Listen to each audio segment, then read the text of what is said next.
First year botany में हमने chapter number 6 start कर दिया था, किंगडम प्रोकैरियोटी। उसका लेक्चर नंबर 1 डिस्कस किया था। आज हम जो है वो इसका लेक्चर नंबर 2 डिस्कस करेंगे।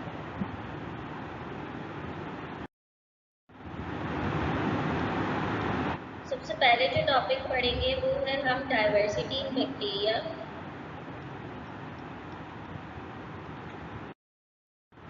डाइवर्सिटी इन बैक्टीरिया, डाइवर्सिटी में देखेंगे कि बैक्टीरिया को फ्लैजिला के अकॉर्डिंग जो है वो कितने ग्रुप्स में डिवाइड किया गया है।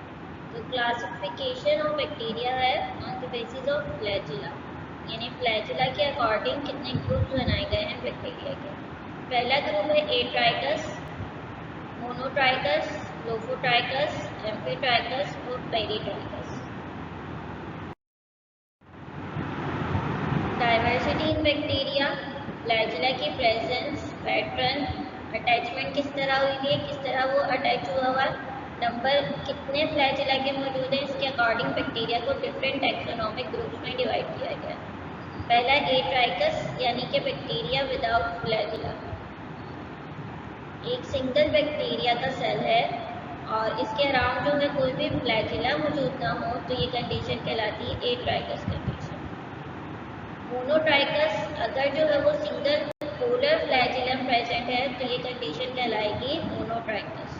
मोनो मतलब सिंगल, ट्राइकस मीन फ्लैजिला, यानी कि एक सिंगल फ्लैजिला बैक्टीरिया के सेल के अराउंड मौजूद है तो ये कंडीशन कहलाती है मोनोट्राइकस।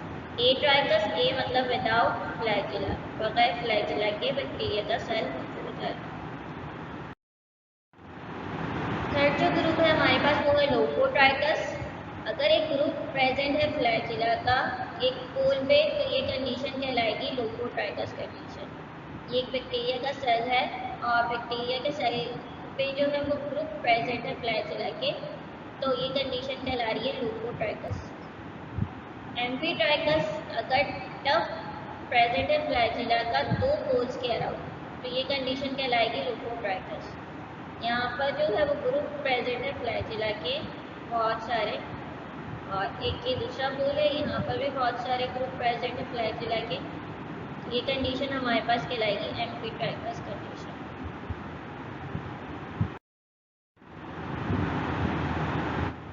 लास्ट टाइप रहेगा हमारे पास पेरीट्राइकस। अगर जो है वो फ्लैजिलम सराउंड होगा पोल सेल के अराउंड तो ये कंडीशन कहलाएगी पेरीट्राइकस कंडीशन। ये बैक्टीरिया का सेल है और बहुत सारे फ्लैजिला जो है वो सराउंड किए हुए हैं बैक्टीरियल सेल को, तो ये कंडीशन कहलाती है पेरीट्राइकस कंडीशन। अब जो टॉपिक पढ़ेंगे वो है हम ग्राम पॉजिटिव और ग्राम नेगेटिव बैक्टीरिया। दो तरह के बैक्टीरिया मौजूद है, एक पॉजिटिव और नेगेटिव बैक्टीरिया। ग्राम पॉजिटिव और ग्राम नेगेटिव बैक्टीरिया। क्रिश्चियन केरामिक साइंटिस्ट था, उसने डेवलप की टेक्निक्स को ग्राम स्टेनिंग की और डिवाइड किया बैक्टीरिया को दो ग्रुप्स में।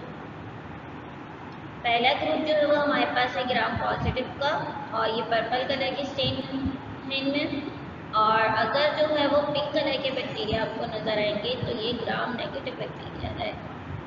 पर्पल कलर के बैक्टीरिया या पेरेंट्स स्टेन है पर्पल कलर की तो ये है ग्राम पॉजिटिव बैक्टीरिया। अगर यही बैक्टीरिया पिंक कलर के आपको नजर आते हैं तो ये कहलाएंगे ग्राम नेगेटिव बैक्टीरिया। तो सबसे पहले जो है वो हम ग्राम स्टेनिंग के प्रोसीजर को देखेंगे, फिर इनके इंटरनल स्ट्रक्चर को देखेंगे कि क्या ऐसे रीजन है जिसकी वजह से पर्पल और पिंक कलर के बैक्टीरिया हमें नजर आ रहे हैं। तो दो बैक्टीरिया हैं हमारे पास, एक ग्राम पॉजिटिव और एक gram negative. Gram positive bacteria और ग्राम नेगेटिव बैक्टीरिया दोनों ही जो है वो इस वक्त कलरलेस है। एक ग्लास स्लाइड ली हमने, ड्रॉपर लिया, हमारे पास इस वक्त दो डाई मौजूद हैं, एक है क्रिस्टल वायलेट की डाई और दूसरी डाई है हमारे पास सेफ्रानीन की डाई। आयोडीन को हम यूज़ करते हैं डाई को फिक्स करने के लिए, जबकि अल्कोहल जो है वो इन डाई को ब्लीच कर देगा। तो प्रोसीजर में क्या होता है कि ये जो मैंने कल्चर लिया है बैक्टीरिया का, किसी भी एक फैक्ट्री प्लेट होती है जिसके अंदर ये कल्चर प्रेजेंट होता है बैक्टीरिया का। इस तरह की एक प्लेट होगी और इसमें बहुत सारे बैक्टीरिया ग्रो करते हैं। इस कल्चर को जो है वो मैंने एक वायर लूप के ज़रिए प्लेस किया दिया ग्लास स्लाइड के ऊपर और फिर इसको फिक्स किया बर्नर की मदद से। फिक्स करने के बाद अब मैं पहली डाई इसके ऊपर अप्लाई कर रही हूँ और वो डाई है क्रिस्टल वायलेट। क्रिस्टल वायलेट के मैंने 2 ड्रॉप्स डाले और 1 मिनट के लिए इसको लेफ्ट कर दिया। इसी तरह ग्राम नेगेटिव बैक्टीरिया के कल्चर को लिया बैटरी प्लेट से और उसको फिक्स किया बर्नर की मदद से, फिर उसके ऊपर जो है वो डाई अप्लाई किया क्रिस्टल वायलेट की और इसे भी सेम 1 मिनट के लिए छोड़ दी स्लाइड। इसके बाद जो है 1 मिनट गुजरने के बाद मेरे पास एक फिक्सेटिव मौजूद है और वो है आयोडीन। आयोडीन जो है वो मैं इस कल्चर में ग्राम पॉजिटिव और नेगेटिव की दोनों स्लाइड्स हैं उनके ऊपर आयोडीन के ड्रॉप डालूंगी और फिर दोनों स्लाइड्स को 1-1 मिनट के लिए छोड़ूंगी। थर्ड जो है वो मेरे पास है अल्कोहल। अल्कोहल को मैंने दोनों स्लाइड्स पे डाला, दोनों कल्चर पे डाला ग्राम पॉजिटिव और नेगेटिव के। तो ग्राम पॉजिटिव बैक्टीरिया में जो है ये जो आयोडीन है इसने फिक्स कर दिया था क्रिस्टल वायलेट डाई को। जब इसने फिक्स कर दिया था अल्कोहल डालने से ये डाई ब्लीड नहीं हुई, तो हमारे पास ये बैक्टीरिया जो है वो पर्पल कलर के नज़र आ रहा है। जबकि ग्राम नेगेटिव में क्या हुआ कि ये आयोडीन जो थी इसने क्रिस्टल वायलेट डाई को फिक्स नहीं किया।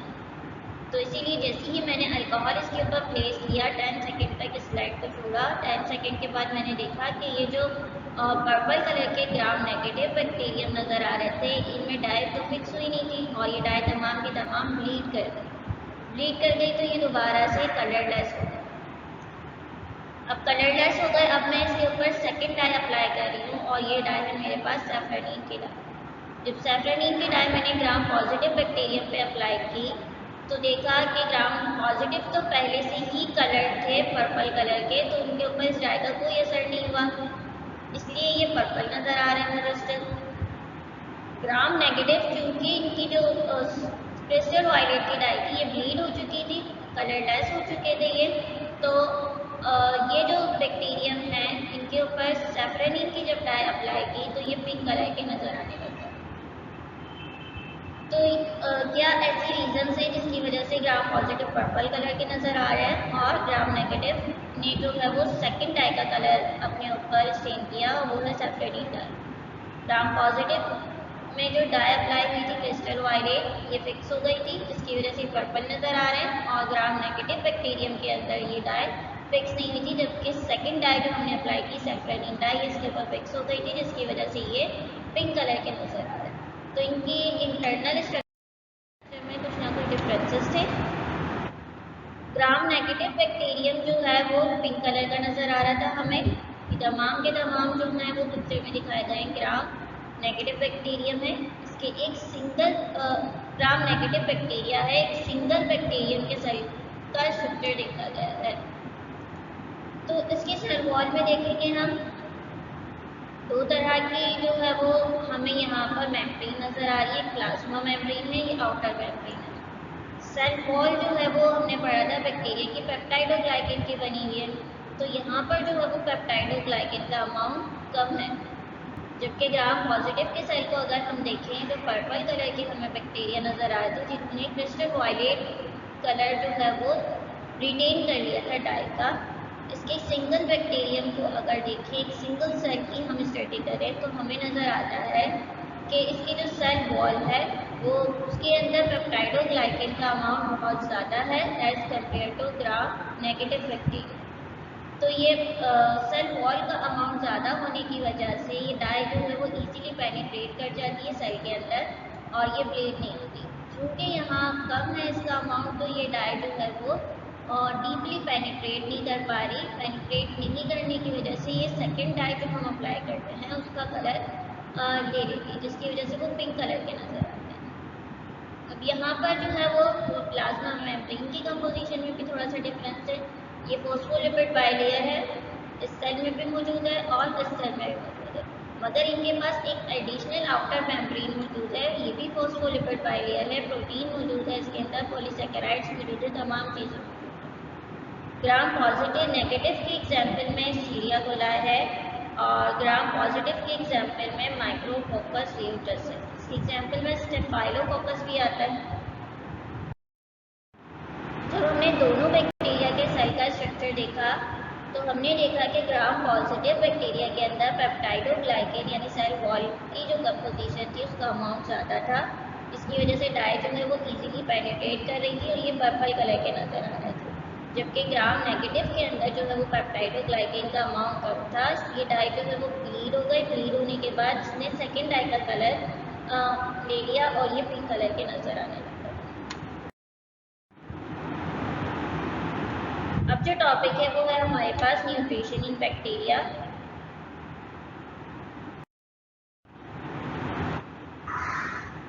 न्यूट्रिशन जो कहते हैं वो फूड पार्टिकल्स को लेने का प्रोसेस जो है वो न्यूट्रिशन कहलाता है, यानी ग़िज़ा को हासिल करने का अमल जो है वो न्यूट्रिशन कहलाएगा।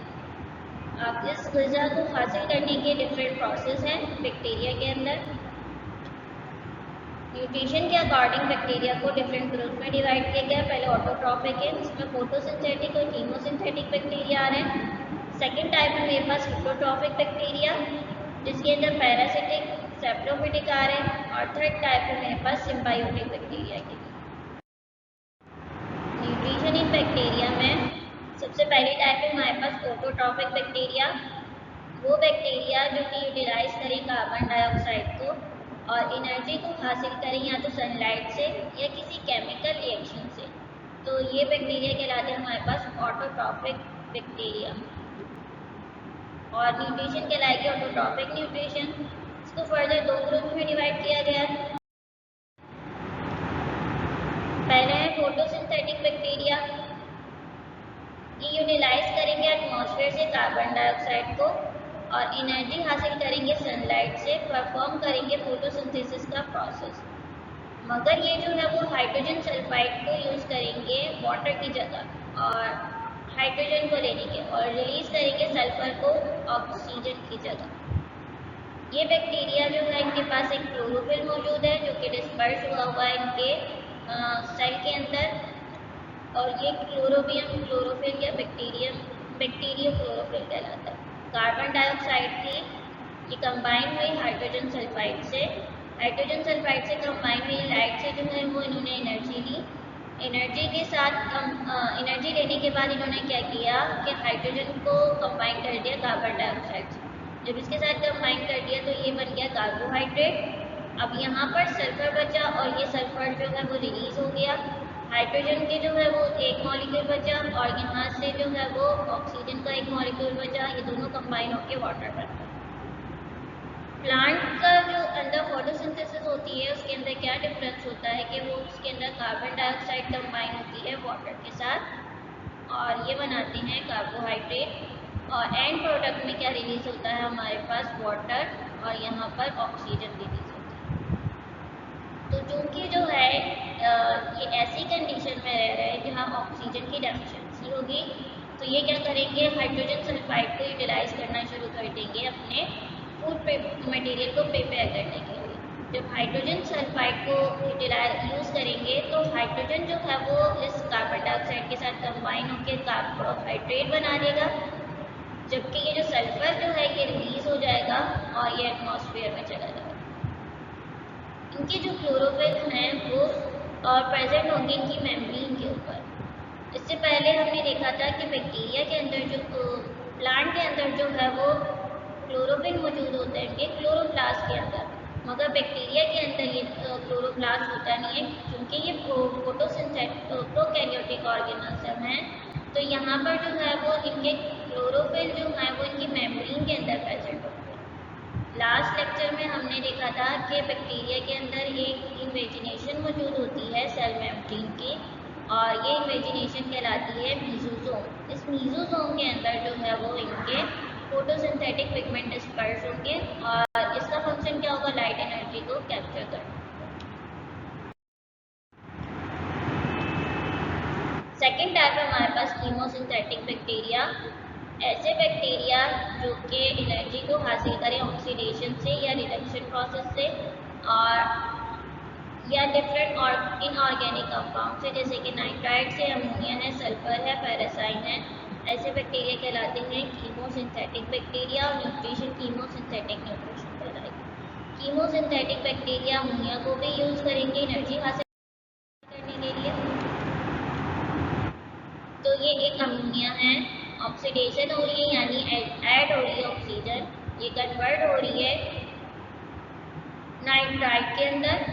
और सेकेंड स्टेप में क्या हो रहा है कि ये नाइट्राइट अगेन ऑक्सीजन के साथ कंबाइन हो रही है, ऑक्सीडेशन का प्रोसेस हो रहा है और ये कन्वर्ट हो रहा है नाइट्रेट के अंदर। तो जैसे ही ये इन कंपाउंड्स की, इन ऑर्गेनिक कंपाउंड की ब्रेकडाउन होगी तो कुछ ना कुछ एनर्जी रिलीज होगी। इस एनर्जी को ये यूटिलाइज करेंगे अपने फूड मटेरियल को प्रिपेयर करने के लिए। तो वो बैक्टीरिया जो इन ऑर्गेनिक कंपाउंड को यूटिलाइज करें और इनकी ब्रेकडाउन करवाकर जो है वो एनर्जी हासिल करें, ऐसे बैक्टीरिया कीमोसिंथेटिक बैक्टीरिया कहेंगे।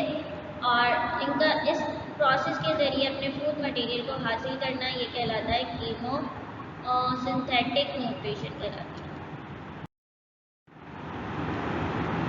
हेट्रोट्रॉफिक बैक्टीरिया, हेट्रोट्रॉफिक बैक्टीरिया वो बैक्टीरिया हैं जो अपना फूड हासिल करेंगे किसी लिविंग और नॉन लिविंग सब्सटेंसेस से। ऐसे बैक्टीरिया जो हैं वो हेट्रोट्रॉफ कहलाते हैं, यानी वो जो अपना फूड मटेरियल खुद नहीं प्रिपेयर करेंगे बल्कि किसी दूसरे ऑर्गेनिज्म या किसी नॉन लिविंग सब्सटेंसेस के ऊपर डिपेंड करेंगे फूड मटेरियल हासिल करने के लिए।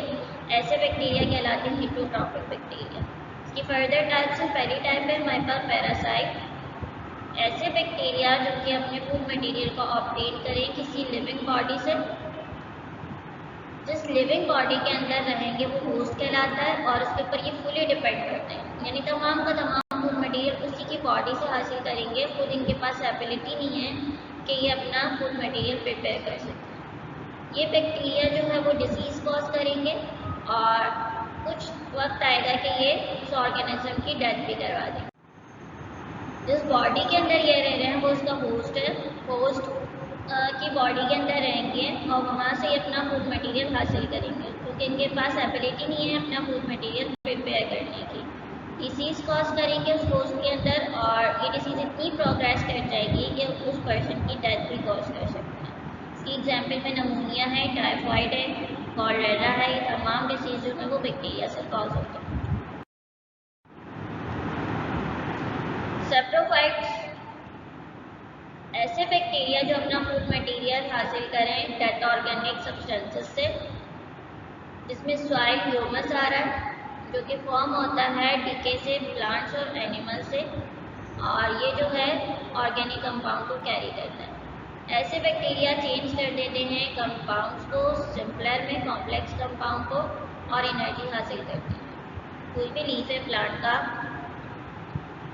लीफ ब्रेक डाउन हो गया उस प्लांट से तो अभी ये सॉइल में चला गया। इस लीफ के अंदर जो है वो एक कॉम्प्लेक्स कंपाउंड मौजूद है इसकी सेल वॉल में, और ये कॉम्प्लेक्स कंपाउंड है इसका सेलुलोज। सॉइल के अंदर बहुत सारे सेप्रोफिटिक बैक्टीरिया मौजूद है। ये एंजाइम को सिक्रीट करेंगे, सेलुलेज एंजाइम को, और सिक्रीट करने के बाद ये जो सेलुलोज है इसको ब्रेक डाउन करवा देंगे ग्लूकोज। अब ये जो ग्लूकोज पे इन्होंने ब्रेक डाउन करवाया, इस ग्लूकोज को ये अपनी बॉडी के अंदर ले जाएंगे और अपने फूड मटेरियल की फॉर्मेशन करवाएंगे। इसी तरह कोई एनिमल की बॉडी है, एनिमल की बॉडी के अंदर प्रोटीन मौजूद है। एनिमल है, कोई डिके हो गया है, इसकी बॉडी में प्रोटीन मौजूद है, तो एंजाइम को सिक्रीट करेंगे। एक कॉम्प्लेक्स कंपाउंड है, एक पॉलीमर है जो बहुत सारी छोटी यूनिट से मिलकर बना है अमीनो एसिड से। अब इस पॉलीमर की ब्रेक डाउन करवा देंगे, ये एंजाइम के ऊपर एक्ट करेगा, इस पॉलीमर को ब्रेक डाउन करवा देगा और ये कन्वर्ट हो जाएंगे अमीनो एसिड। यानी अगेन एक कॉम्प्लेक्स कंपाउंड था उसको सिंपलर कंपाउंड में कन्वर्ट कर दिया। जैसे कि ये कन्वर्ट होगा इसके साथ एनर्जी रिलीज होगी, इस एनर्जी को यूटिलाइज करके ये जो है वो अपने फूड मटेरियल को प्रिपेयर करेंगे। तो वो ऑर्गेनिज्म जो किसी डेड ऑर्गेनिक सब्सटेंसेस के ऊपर ग्रो करें, डिपेंड करें और वहाँ से अपना फूड मटेरियल हासिल करें, ऐसे ऑर्गेनिज्म कहलाते हैं सेप्रोफाइट। फूड चेन में आपने पढ़ा था कि प्रोड्यूसर्स होते हैं, कंज्यूमर होते हैं, डिकम्पोजर्स होते हैं। अब फूड मटेरियल प्रिपेयर करने का काम प्रोड्यूसर का है। अब ये प्रोड्यूसर फूड मटेरियल को प्रिपेयर कर रहा है, इसे हासिल कर रहा है, तो ये एनर्जी ट्रांसफ़र हो रही है कंज्यूमर में। ये कंज्यूमर अगर डेथ हो जाए इसकी, तो तमाम की तमाम एनर्जी जो कि ट्रांसफ़र हो रही है प्रोड्यूसर से वो इसकी बॉडी के अंदर रह जाएगी। तो अर्थ जो है वो एक पूरा स्फीयर है जहाँ कोई चीज़ ना तो इंटर हो रही है और ना ही कोई चीज़ जा रही है, बल्कि जो चीज़ें मौजूद है उन्हीं से ये एनर्जी हासिल तो इस कंज्यूमर की बॉडी के ऊपर कुछ बैक्टीरिया और कुछ फंजाई एक्ट करेंगे, तो इनको डिकम्पोज करेंगे। डिकम्पोज करने के बाद ये एनर्जी को दोबारा से इन्वायरमेंट के अंदर पहुंचाएंगे और ये एनर्जी दोबारा प्रोड्यूसर जो है वो ऑब्टेन करेंगे और पूरा साइकिल चलता रहेगा। बैक्टीरिया फंजाई जो है वो डिकम्पोजर्स कहलाते हैं और इनका काम यही होता है कि ये डेथ ऑर्गेनिक सब्सटेंसेस की ब्रेकडाउन करवाएंगे, डेथ डिके होगा जो प्लांट्स का एनिमल का, उनको डिकम्पोज करेंगे और वहाँ से फूड मटेरियल हासिल करेंगे।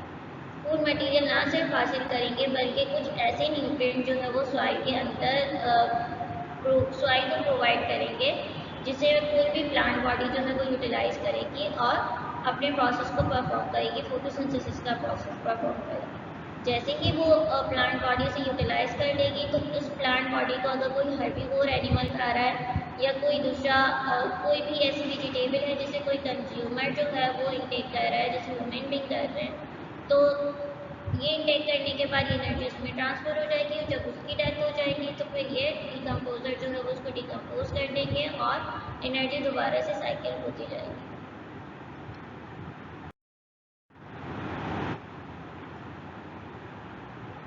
थर्ड टाइप है हमारे पास सिम्बायोटिक बैक्टीरिया। ऐसे बैक्टीरिया जो कि एसोसिएशन बना लें किसी दूसरे ऑर्गेनिज्म से और जिसके अंदर दोनों जो है वो म्यूचुअली बेनिफिट हासिल करें, ऐसे बैक्टीरिया कहलाते हैं सिम्बायोटिक बैक्टीरिया। इसकी एग्जाम्पल है राइजोबियम बैक्टीरियम, राइजोबियम रेडिकुलम, और ये जो है रूट नोड्यूल में पाया जाता है लेग्यूमिनस प्लांट की। लेग्यूमिनस प्लांट में पी प्लांट आते हैं, यानी जिनके अंदर लेग्यूम मौजूद होती है, उस लेग्यूम के अंदर इनके सीड इस तरह मौजूद होते हैं। जितने भी मटर की फैमिली जो है वो लेग्यूमिनस प्लांट आ जाते हैं, इसी फैमिली से बिलोंग करते हैं। इनकी जो रूट्स हैं यहाँ पर नोड्यूल्स प्रेजेंट है, यानी कि कुछ इस तरह की राउंडेड बॉडीज मौजूद हैं। इस राउंडेड स्ट्रक्चर को नोड्यूल कह रहे हैं और इस नोड्यूल के अंदर एक बैक्टीरिया मौजूद है जिसको राइजोबियम बैक्टीरिया कह रहे हैं। ये राइजोबियम बैक्टीरिया जो है वो एटमॉस्फेयर से नाइट्रोजन को फिक्स करता है। अब नाइट्रोजन को जब फिक्स करेगा तो प्लांट जो है वो इस नाइट्रोजन को यूटिलाइज करके अपनी प्रोटीन की फॉर्मेशन करवा लेगा, यानी फूड मटेरियल बना लेगा। इस फूड मटेरियल को बैक्टीरिया और प्लांट दोनों यूटिलाइज करें, तो एक सिम्बायोटिक रिलेशनशिप है जिसमें दोनों को बेनिफिट हासिल हो रहा है। सिम्बायोटिक बैक्टीरिया कहलाते हैं। थर्ड जो टाइप है वो है हमारे पास सिम्बायोटिक बैक्टीरिया। ऐसे बैक्टीरिया जो कन्वर्ट कर दें नाइट्रोजन को दूसरे कंपाउंड्स में, नाइट्राइट्स में और नाइट्रेट में, और ये प्रोसेस कहलाता है नाइट्रोजन फिक्सेशन का।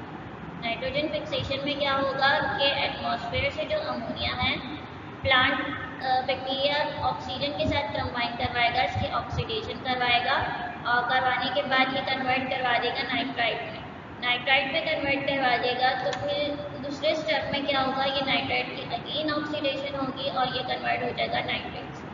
जब ये कंपाउंड ब्रेक डाउन होंगे एनर्जी रिलीज होगी और इस एनर्जी को यूटिलाइज करके जो है प्लांट बॉडी जो है वो अपने फूड मटेरियल को प्रिपेयर करेगी और इन कंपाउंड्स के जरिए जो है वो प्लांट बॉडी जो है वो अपनी प्रोटीन की फॉर्मेशन स्टार्ट करेगी। तो फूड मटेरियल जब बन जाएगा तो दोनों बैक्टीरिया और प्लांट दोनों जो है वो उसको म्यूचुअली शेयर करेंगे। बैक्टीरिया को उसको क्या फ़ायदा हो रहा है कि बैक्टीरिया को एक तो फूड मटेरियल मिल रहा है और दूसरा फ़ायदा ये हो रहा है कि उसको शेल्टर भी प्रोवाइड हो रहा है। प्लांट जो है वो उसको प्रोटेक्ट करेगा अपनी नोड्यूल्स के अंदर। इसी तरह प्लांट को क्या बेनिफिट है, प्लांट को की जो है वो एटमॉस्फेयर से नाइट्रोजन फिक्स हो रही है और प्लांट जो है अपनी प्रोटीन की फॉर्मेशन स्टार्ट कर रहा है। तो इस तरह दोनों ऑर्गेनिज्म को म्यूचुअली बेनिफिट हासिल हो रहा है और तो इस तरह का रिलेशनशिप कहलाता है सिम्बायोटिक रिलेशनशिप और बैक्टीरिया कहलाएगा सिम्बियोटिक बैक्टीरिया। अब जो टॉपिक पढ़ेंगे वो है हम लोकोमोशन इन बैक्टीरिया।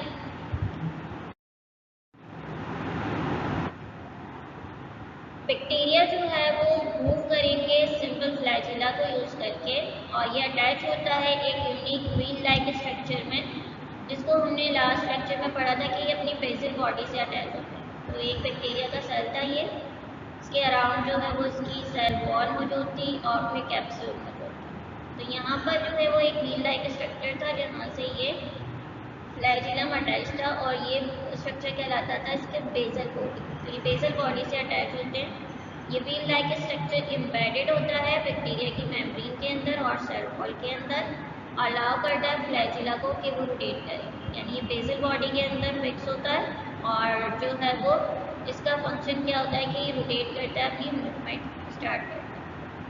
फ्लैजिला अलाउ करेगा बैक्टीरिया को डिस्पर्स करने में न्यू हैबिटेट में, या माइग्रेट करेगा न्यूट्रिएंट्स की तरफ और लीव कर जाएगा अनफेवरेबल कंडीशन। किसी नई जगह पर जाने के लिए लोकोमोशन करेगा, मूवमेंट करेगा एक जगह से दूसरी जगह जहाँ उसको न्यूट्रिएंट मिल रहे होंगे, या अगर कहीं न्यूट्रिएंट की स्कैरिसिटी हो जाए, शॉर्टेज हो जाए, तो वहाँ से ये मूवमेंट स्टार्ट करेंगे अनफेवरेबल इन्वायरमेंट से किसी फेवरेबल इन्वायरमेंट में जहाँ ये अपनी रिप्रोडक्शन यानी अपनी ग्रोथ को बढ़ा सके। अगर फ्लैजिला जो है वो बैक्टीरिया की ओरिएंटेशन टूवर्ड्स होगी स्टिमुलाई की तरफ, तो उस तरह का बिहेवियर टैक्सिस कहलाता है। स्टिमुलाई कहते हैं किसी भी चेंज, कोई भी चेंज आ जाए इन्वायरमेंट के अंदर, टेम्परेचर बढ़ जाए या उसकी लाइट इंटेंसिटी बढ़ जाए, कोई भी चेंज आ जाए तो ये स्टिमुलाई कहलाती है। इस बिहेवियर के अकॉर्डिंग ये अपनी मूवमेंट शो करेंगे तो ये कहलाएगा टैक्सिस। कीमोटैक्टिक बैक्टीरिया ऐसे बैक्टीरिया हैं जो टूवर्ड्स केमिकल मूव करेंगे फूड मटेरियल की तरफ, या वहाँ से अवे मूव करना शुरू कर देंगे टॉक्सिक केमिकल्स की तरफ से, तो ये कहलाएंगे कीमोटैक्टिक बैक्टीरिया, यानी फूड मटेरियल जहाँ मिल रहा है उस तरफ उस डायरेक्शन में मूव कर रहे हैं, और अगर फूड मटेरियल नहीं कोई टॉक्सिक कंपाउंड मिल रहा है तो उससे अवे जाने की कोशिश करें, तो ऐसी मूवमेंट कहलाएगी कीमोटैक्टिक। थर्ड टाइप है हमारे पास फोटोटैक्टिक बैक्टीरिया, ऐसे बैक्टीरिया कि जो टूवर्ड्स और अवे मूव करें लाइट से, डिपेंड करें हैबिटेट पे जो उनको रिक्वायर है। अगर ये लाइट की तरफ मूव करेंगे, टूवर्ड्स मूव करेंगे तो पॉजिटिव होंगे, अगर लाइट के अवे जाने लग जाएंगे तो नेगेटिव फोटोटैक्टिक बैक्टीरिया। मैग्नेटोटैक्टिक बैक्टीरिया ऐसे बैक्टीरिया जो मैग्नेटिक फील्ड को डिटेक्ट करेंगे और मैग्नेट फॉर्म होगा इनके आयरन क्रिस्टल्स की वजह से जो इनके साइटोप्लाज्म में मौजूद है। ये मैग्नेटोसोम एक बॉडी है जिसके अंदर जो है वो मैग्नेटिक क्रिस्टल्स मौजूद हैं, यानी कुछ आयरन के क्रिस्टल मौजूद हैं। इनका फंक्शन क्या है कि ये मैग्नेटिक फील्ड जो डेवलप होगी उसको डिटेक्ट करेंगे और उसके अराउंड मूव करने लग जाएंगे। तो तीन तरह की मूवमेंट हो गई हमारे पास, फोटोटैक्टिक, मैग्नेटोटैक्टिक और कीमोटैक्टिक।